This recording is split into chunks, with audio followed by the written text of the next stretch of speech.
kuzorora. Nanda kubudirwa shonje mudzimai chake kutoda kuti nditotiza pamba ndisina kana chandinacho nditori netsoka kutofamba kusvika kuZimbabwe. Sande imwe yanga kutonetsa kutoti chero fight. Ndanda kurwa fight anondibata kuti musandibata musinde. Chero mbanda isatopinda kusvika ndatodzikama ndega ndakutoona kuti ndikuiteko panze ndingabuda semba. Tete makadi. Ndifara hangu makadi kwelikweli. Aiwa ini ndazofara kusangana newe. Mane ngo yakadi muchiona Sly Media TV? More than 3 years. More than 3 years? Yes. Munonyanyaona muri kupi? Cape Town. Muri Cape Town. Ndezvipi zvamunoona zvinokunakidzai paSly Media TV? Tinoona iwo ana sekuru vachibatsira vanhu. Ndingati ndonyaya huru yandinonyanyira kuenda hangu paSly Media kwozoitawo dzimwe medicine yemabhishu lifestyle. Ndinoifollowa futi zvakare. Zvinonakidza zvakadii kuona zvinhu zvekumusha uri kunze kwenyika yeZimbabwe. Zvototi tanga ndisakuuya kumusha. Zvotofunga kuti uri kumusha. Aiwa pakanaka. Dzike zvinasiro tiri padare paTateguru Ndudzi. Tateguru Ndudzi makavaziva sei? Tateguru Ndudzi ndakavaziva tiri Sly Media zvakare. Vane imwe nyaya vakaita yemusikana airutsa bhaketi reropa. Dzakawanda nyaya dzacho asi iyo inongogara iri musoro mangu. Ndakaiona iri nyaya musikana wacho akauya pana akabatsirwa. Testimony yake yakazobuda paSly Media muina Sekuru Ndudzi live. Ndakaiona muina Pelagia Yamvura. Aiwa ndamuradza zveshuwa. Yakazoya yaaudience kana yachitaura kuti right. Aiwa izvi zvaakutoticha. Ichokwadi ndakazozwa. Saka aiwa zvokuradza zvechokwadi munoteera Sly Media. Chii chakazoita manje kuti imimi muuye kunoku kwasekuru zvamamuchidi kurukurirapo? Nyaya yakaita kuti ndiye kwasekuru nekungoramba ndichivaona paSly Media nezvatinombonzwawo kuzvipfugamo kuti n'anga dzakazodai.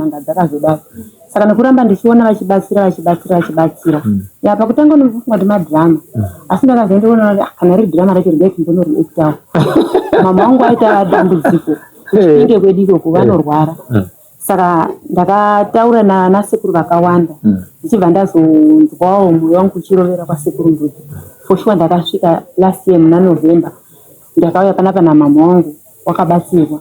Sekuru akati dare ramai havabatsirwi panapa, ndoda kuti ndiende kumusha. Ndichibva ndambodzokera kushanda ndibva ndazodzoka. Ndachiuya panapa shuwa takatora nasekuru tikaenda. Mai wangu wakabatsirwa kutaura kuno. Sekuru Ndudzi ivo vakanotsika pamba pedu kuChipinge. Takaenda navo zveshuwa. Basa rakanobatwa zveshuwa. Okay. Kamuchiti basa rakanobatwa, chii chavakasvika vasvika mumusha menyu? Dhirama racho rinonakidza sekutaura kwevanhu. Sekuru vakasvika kunogara zvakaita apo nemachinda avo. Ndobva vati tivaisire mvura mudhishi. Tisi takaisa mvura mudhishi. Vakaisa mushonga wavo. Vakasvika kunoti vakaisa pamudhishi nemvura imomo. Tsanangura isa kunge mukutsanangura isita hatisivo. Vakaisa mudhishi imomo. Ndobva tachikuchidza. Ndobva vati mai vakatungirwa apo nechinhu chakavatunga. Saka ndopandoda kuti mutange kuchaya nemvura iyoyo, kukusha mvura iyoyo tichitenderera. Mama vaudza kuti ndopa vakadonera. Atina vakatongosvikonongedzera. Saka ndopatakatanga ipapo takatenderera first round, second round ndobva nditaurira akati enda unotora chibhokisi chirapo icho. Chibva taenda kontora akati bvisa hembe dzirimo. Chibva tabvisa ivo vakagara kwavanga vakagara ikoko. Ndaizviita nemwana wangu. Chibva ndabvisa shuwa chinhu ndakachiona nemaziso angu chiri mubhokisi. Sekuru chinhu chiya chiripo zvikanzibata chinhu chepamba penyu chikauraya chinouraya uyu. Munongoziva kubva kunotyisa. Ndakamwaya mvura zveshuwa ndikamwaya mvura. Chinhu chikabuda pachena kuti ichi chiri apa ichi. And then kubata hako ndopandakatya. Sekuru akazoya nekuchidza vachibva kati dzii. Vachibva kaperawo simba vachibva vatura ndobva vagara pasi. Saka ndochinhu chandachichidi chichikuwadza mama. Saka ndochinhu chavakaenda vakati handina kuuya kuzobata uroyi hwemunhu kana kuita sei. Ndongoparadza nhau iri kushungurudza mama. Saka kutaura kuno kwandiri kuita kuno mai vangu vaanani. Zvane nguva yakadii sekuru vauya ikoko? Sekuru vakabva vakasvika Monday 1 week izvozvo. 1 week. Kuti mangwana Monday yati 1 week. Alright. Chii chaitika pana mai? Mai vaingoti vakamira kudai so. Handi ndaingonzwa dzungu rovatenderera kudai so vobva vawira pasi. Zvekuti vakatoluza rimwe zino ravo vatori nemuvendi. Nekudona ikoko? Saka zvinhu zvekuti zvakatotanga zvisati zvaita serious kuzosvika paserious yazvaveri izvozvo. Ndofunga mai vatiwo ne 6 years. vari pandima iyoyo. Asingatonzwi musha vakatozosvika pakutotadza kufamba zvekutoti totoita kusimudza kuenda toilet and so on and so on. Asi kuzvinhu zvaanani. Asi changosara kurwadza igumbo ravakadonha naro ravari kunga kuti pamwe rakatsemuka.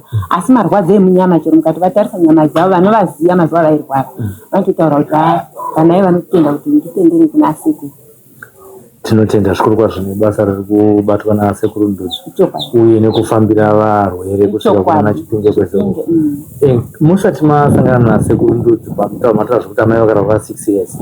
Chii chamakaita musati masangana nasekuru Ndudzi kuchipatara, kumadzibaba, kuchechi, kun'anga makamboitei? Kuitwa zvaiitwa sevanhu vanogara kure kazhinji taiwanzongotumira mari. Saka chakazonyanya choenda kunokurara pana mai kwanga kwakuchipatara veibaiwa mainjection nechiitwa sei. Asi inini pache zvangu ndatombouyawo kubva kuCape Town, ndakatombofamba takaenda kune imwe n'anga kwachecheche uko yakangotaura kuti chinhu chiri kubaya mai chiri mukati memusha, asi kuzoshaya munhu unouya kuzobvisa ndo paingochira fuse yacho. Tikatomboenda kune imwe futi n'anga ikoko kuChipinge ikanorova dare sezvariri, asi iyo yakatogara itaura kuti apa papenyanditsiki. Tikazoenda kwana madzibaba vairuma vachibvisa zvinhu zvavaibvisa zvandisina kumbonzwisisa kuti zvaibva pai, asi havana mbopira vatsika pasi zvaitoita kunge zviri kuita wese. So ndo pandakazoti mari yangu iri kungopera nezvinhu zvisiri kunzwisisa, ngandimboitawo zvapinde mupfungwa dzangu zvendiri kufunga kuti ndinonzwisisa ndinoti ndinofeila here. Ndo pandakazotanga rwendo rwakasekuru Ndudzi. Okay. Alright. Kune vamwe vanhu ndambonzwa mutaura kuti kana manga musingambonadzo zvibhilivha zvematare izvozvo. Kune vamwe vanhu vasinganzwisise kana kuti vanoshora zvematare izvozvo vachiti ndezvemadhimoni. Inini meexperience yenyu yezvinezvi yekuti marapirwa amai vakunzwa zviri nani uyo mazosvika mumatare machona imomo mungatiwo kudii? Zvinodaro mukoma Sly zvichienderana nekubhilivha kwako. Tese takangokura tichirovedzerwa kuchinamata, asi situation manje inofanirwa kukuchinja hunhu hwako kutoti pachishanda pakuda kufunga kuti dzishande, nekuti haungarambi wakatsimbirirwa nezvinhu zvouri kuona kuti madhirama of course sekutaura kwevamwe nekufunga kwevamwe taitombofunga kudaro, asi ukazoona senyaya ndataura yemusikana wekurutsa bhaketi reropa haisi nyore mukoma Sly. Haisi nyore kuti wakagara kuCape Town wozwa kuti mai vadonha vawa, mai vazodonha iko zvino vabva zino, mai havachafambi. Wongoramba wakati ndiri muKristu. Takabvira kare tingori maKristu, takabarwa tiri maKristu, asi pane time zvinokuudza kuti ukambochinja hembe tinochinjawo nemukoma Sly. Saka ini ndinoti kana waona zvanyanya kuipa kwachembereka chivi yakabika mate ikamwa muto, ngatingozameiwo. Nekuti ivo ana sekuru vachitotaura pamaTV pavanotaura kuti hatirombesi. Saka isi hatina kuuya kuzorumba, tauya kuzodii? Kuzopora. Nekuti chero vacho vakaromba vanhu ndakaendawo ndisingazivi. Saka ino havana kumboya kuzorumba. Ende chakandinakidza inini kungoti hakupa pasina Sly Media. Sekuru havana chavakacherera pamba pedu, havana chavakabata mukoma Sly. Kuti hanzi vakazoti mushonga ngauenda pazvidai, iwo wakaiswa mudhishi tikapochipedza tega nemaoko edu, tikafamba tichiposha tega pamba pedu, ndo wakamushonga wakabata chinhu chiri kunzi icho ndo changa chichikuwadza mai vangu. Saka zviri kumunhu kuti unonzwisisa sei. Saka tati toda kuitenda Sly Media, otherwise dai musipo tisingatombozivi kuti kuno kupona kwakakosha. Tinotenda zvikuru kwazvo. Toda kuti mudzukure zvishomanana zviri kunzwisa kuti mwanasikana wenyu ane dambudziko kana kuti masituations aisangana nawo aimutarisa kuenda kuchikoro muchidembu. Ndezvipi zviri kuitika kumwanasikana wenyu ari panapa? Ndinoda kuti mutaure imi semubereki. Matangiro azvakaita zvichida mukati menyama dzake ndo maangazotsanangura hake, asi inini muono wangu wemaziso zvakatanga sekuita kunge musikazwa, kuita kunge mwana asingateereri vabereki. Asi handizvo tinotanga kuti tigare pasi nemwana wapedza kuzoona kuti pamweni yekukura achandomusi mubereki.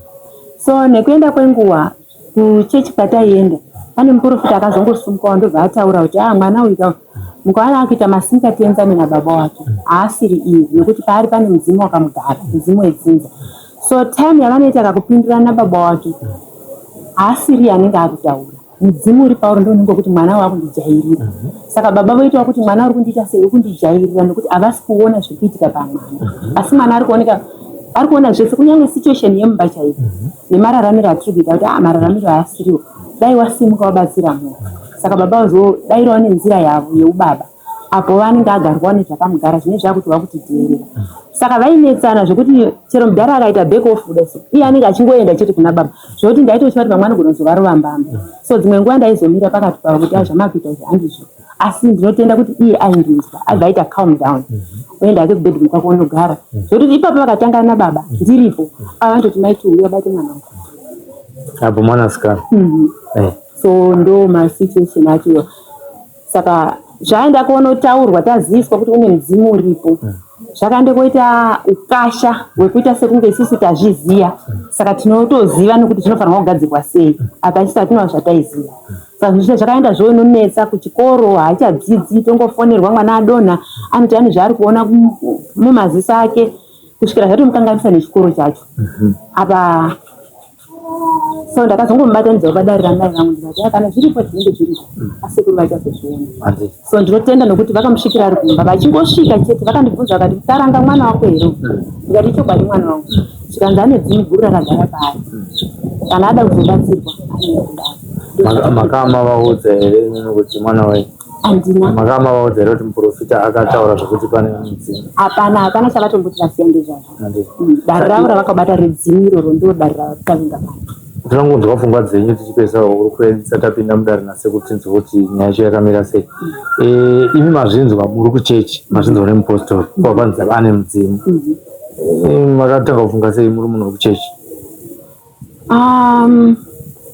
Ndo pandiri kutaura kuti mudzimu wakazoona sokunge taakuudheerera nokuti takazama pakanzi pfungwa dzenyu ime muprofita akuudzai pachechi handisi kuti mwana wenyu ane mudzimu imi muri kuenda kuchechi unoti mudzimu ndezvemadhimoni saka imi makafunga sei? Takatombofunga kuti ngatishingei kunamata dhimoni riendi ndofunga ndo pakazoita ukasha wekuti kuchikoro mwana haachaendi vaonewo kuti tinoita sei kusvika tadzoka futi bheki panyaya yemudzimu yayo kuti tadi tambobata nyaya yemudzimu iyi tione kuti zvinotisvitsa pari but it was too late nekuti mwana anga atokanganiswa kuchikoro kwake ende tisingaite zvekuti too late nekuti tiri pano mupenyu. Aiwa tinotenda neuri kurema tipi regai titaure naye zvishoma shoma tapinda mudare raSekuru tinzwa kuti mudzimu wacho unofambiswa sei kana uripo uchasvitswa here kana kuti vachatiudza toita sei tingonozvionera mudare maSekuru Ndudzo. Maita basa zita ndiani? Sibusiso Mpofu. Sibusiso wechirudzi?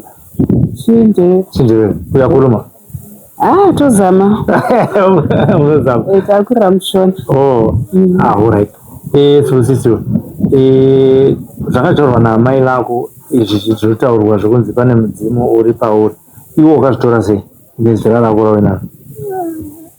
Zvakambondivhundutsa pekutanga but semunhu wanga ari musituation ndangozvitambira ndiramboto ndimbozama kuzvechechi ndakazama ndatoona kuti zviri kutoita wese hazvizondibetsera kuchikoro zvanga zvotonyanya ndandakwanza mafights ndichisaspendawo kuchikoro saka ndakamboti rega ndoenda sei ndakamboteererawo zvemuzimu ndimboendawo pane nyango dzimbondudza kuti ichi neichi chakati ndochinomboita mafights anga ari eya wanga kungorongonetsa anozvinzisani basa reso pandinotiwo ndimbotsanya ndimbonamato maybe uchaitoonano ndakatotsanyo ipapo ungoona umwe musikana anonga achingokudherera saka wese munhuwo atori nehasha dziri padhuze angokudai soka unoti handibate woti ukandomba mekutanga wakandomba mekutangawo and then zototambuka pafight inenge iri out of school kana iri out of school maticha akati havapindire but no zvangu zvanga zvangosimba ndobva atopindira maticha paipa tobva atoti asuspended for a week tese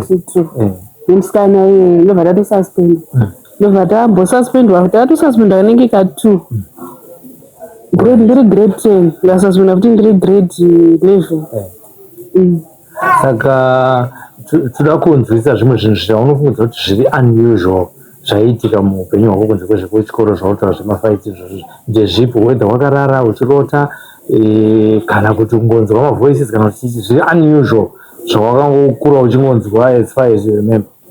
As far as I remember zvaranusual zvakatanga ndiri grade 12 netrip yangu yekupedzisira inoti mafinal year takuda kunyora macontrol test naMarch naApril ndopa zvakatotango pakaitonge pakauya vanhu vainamata kuchikoro kwedu vaitonamata ini ndobva ndatanga kutonzwa dzungu ndatovhunzwa shamwari ndarache yacho muri kunzwa zviri kuitikawo zvikanzi ndinge handisi kunzwa musha saka zvinenge zvakakurira ini ndobva ndamborara ndarara ndiri muklasi daiso ndakaitonge ndakaona murume wandinoziva kuti kana ndakatomuona nditomuziva akatobata nyoka echitondiri muhoo kuda kutonyera maexams acho atobata nyoka ichiya kwandiri indokutovhunduka saka kutomuka kwandakatoita ndokutotanga kutorwara ndakarwara zvekuti chero kumuka kwaindirwadza basi munhu ari kunyora maexams ndaingoshinga chikorichi regaindende kustadho kwaitonetsa zvokuti ndaistadha ndichitoona zvandiri kuita ndiri muklasi ndaitoandastina zvitaura matichers kuti okay panzi padai kasi yangu yemaexams kuti ndichinyora daiso ndaidzima zvekuti bepa ndaisatomboona kuti zvaenda sei panyoronzi chii handichagoni kuerenga zvakutonge ndiri munhu asodzidza but semunhu waita se aina mato ndaimboendawo kumachechi ndombozama kuita se bhotoro munamato focus butwo zvaitoka kushandirawo mbijana but madzimwana acho kana kuti mudzimai acho ndakatokura zvekuti zvakatozongopedzisira zvatovharana zvese first year grade 12 kusvika the end of grade 12. Okay. Saka nhasi uno tiri pasekuru Ndudzi vakakunongedzera muri kumusha kuchipinge zviya vakakunongedzera kuti uyu ane mudzimu zvakambotaurwa futi kumachechi muri kuSouth Africa ndezvi wakafila sei pa ndakatonzotofara kuti ndaonekwawo semunhu wanga atone stress kutoonda daiso angatoriwo stress kuti nhaye Mwari ndotangira pa wakatoonda here ndaonda ndatone stress kuti kudzokera futi kuSouth Africa ndisimbobetserwa ndisimboonekwawo zvaitondinetsa because chero kudotsvaga basa after matric waitorawo tochitonzi tanga wagadzirisa zviri pauri iwe ndokuti utowana basa zvekuti ndaitotsvaga chitomwana mabasa acho but pakuzovata apa ndopamaitosangana nawe vakure kwambo uchikudzozvona basa racho hausi kuzoenda swagadzisa zviri pauri. Sanasi uri pasekuru Ndudzi, what are your expectations? Ndezvipi zvakutarisira wapinda mudare?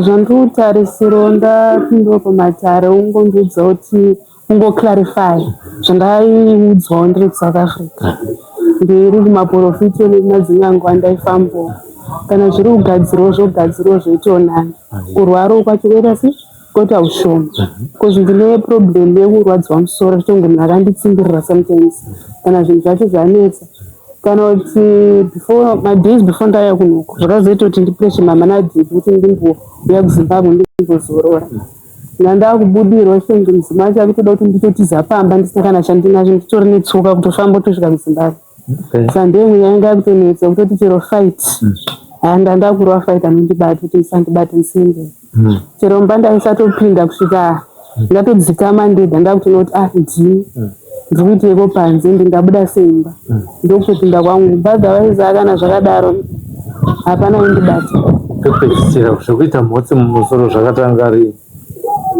zvakatanga kurukwa nungo dzekurukwa dziripo nungo dzekurukwa hadziripo saka ndaiti ndakudza vhudzi ndaikambogara kana iye ndaigera zakugera waindibhowa zvishoti yaindibhowa ndakazongoti mama wavaiso rasta ndakati rasta inenge iri nani haina stress ngokuroshoni kudai so pawadiro wangodongostaila ndo pandakazongotangirawo rasta ipapo chaivo tinotenda nehurukure tangoti tinzwisise kuitira kuti kana kuine vamwe vana vari kuita mabehaviors anenge ako panguva yaunga uri kuchikoro pesa apa kuti uri kusvika wazosvika pasekuru Ndudzi tinoda kuti tizoti tidzidze kuti zvinenge zvichikonzerwa nei. Regai tipinde mudare masekuru Ndudzi vaita basa.